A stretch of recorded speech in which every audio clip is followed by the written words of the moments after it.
Hello and welcome to the show today. My guest is a maker of another Mind series, but this particular member, what I like to call the Mind 5, is basically the guy who showed everybody that you can make a Mind series yourself. Let's go to a clip now to see his work. Another boring day at the office. Hey, open up. Come on. I don't have time for this. The door's not responding to your pass ID. Oh, that's great. Let me see if I can get it open on this side. Why isn't there an access panel or a doorknob or something I can kick? Urgh. Come on. Open. Bitch. Open. Hey, Gordon. Man, I'll kill you. Okay, I think Punk. I got it. You better. Isn't that terrific, folks? Ladies and gentlemen, Pirate! Yeah, it's me. Hi. Welcome to the show. I'm happy to be here. Now, what inspired you to start making this particular Mind series and Machinima in general? What inspired you? Boredom and Ross Scott. Mostly Ross Scott, but partially boredom. I'd say the biggest inspiration for my first episode, just making a Mind series, not really, just making a Mind episode, was I had been thoroughly addicted to Freeman's Mind, and I watched it about 101 times, and so I was like, I want more, because it was during one of his 2-month intermissions.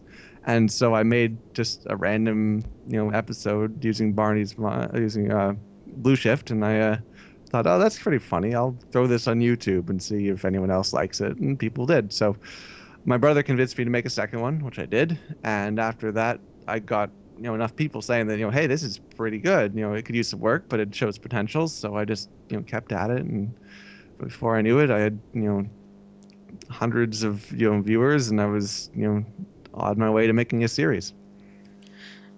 So you're doing well in this series, but what's the most difficult part about making this sort of series for you? What's the little nag that just keeps coming back every time you make an episode?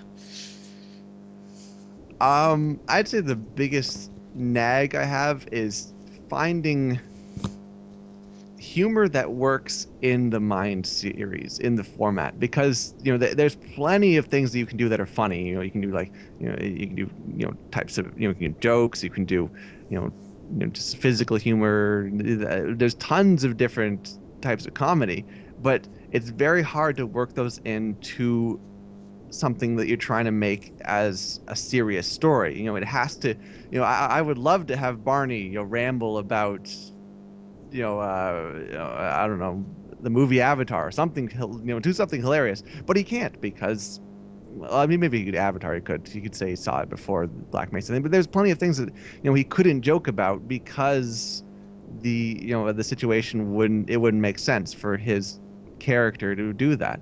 So I think that's the biggest problem, is I come up with all these great jokes ideas, and then I can't find a spot where I can actually use them.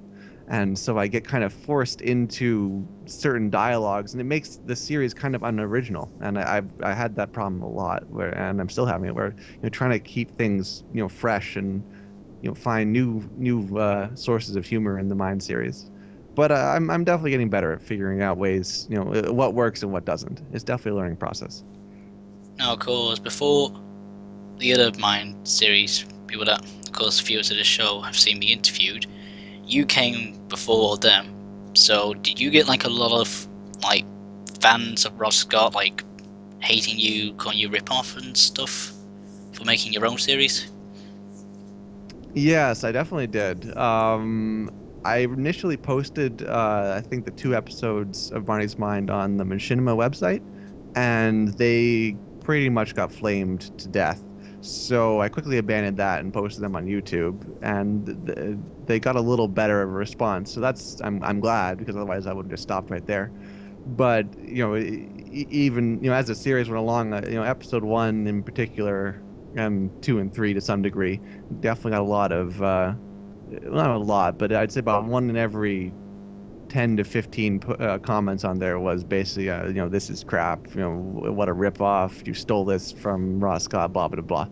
And I think the majority of those were mainly because episode 1 through 1 and 3 were I did borrow heavily for, even directly, copying jokes from Freeman's mind, and I definitely wish I hadn't, but that was mainly just because I was certainly new to this kind of I'd never done any type of machinima or anything like this before, no voice acting, nothing like that, so it was definitely a steep learning curve. So I don't think it was certainly wrong for me to do that, but it definitely produced a fair amount of hate mail, which I hope now that I'm redoing some of the episodes will kind of die down.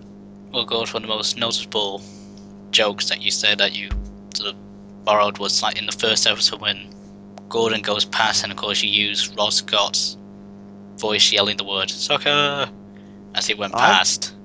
Yeah, I've actually never. I wouldn't really say that was. That's really. I suppose it's borrowed, but I never really considered that something like because it's kind of.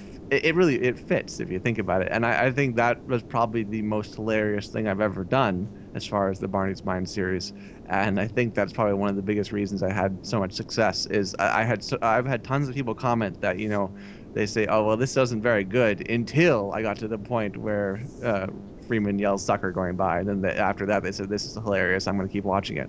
So I suppose that kind of saved the series from death in one way. Now, in some parts of the series, some you sort of differed from the actual game itself, but like, say for example, the whole teleporting sequence. What gave you the idea to start doing all the teleporting? Yeah. You talking about in the final episode? Yeah, that's the only time I did that, didn't I? That was something I had actually planned very early on. I think it was around like episode 5 or 6. I decided to do that near the end, and it was just something I wanted to do with Barney, because I said there's this great opportunity to have him jump between, basically, like I was saying earlier, there's lots of problems where certain humors couldn't work. I would love to do a Counter-Strike humor, but I mean, how do you introduce Barney to Counter-Strike? Well, then I thought, well, at the end, what if he starts teleporting around randomly? Then he can go to Counter-Strike, and episode 1 and all these crazy different sort of tied in worlds to the Half-Life universe. And so so it was more just kind of it was kind of me getting frustrated at my inability to express certain humors and just saying, I'm going to find a place to put all these.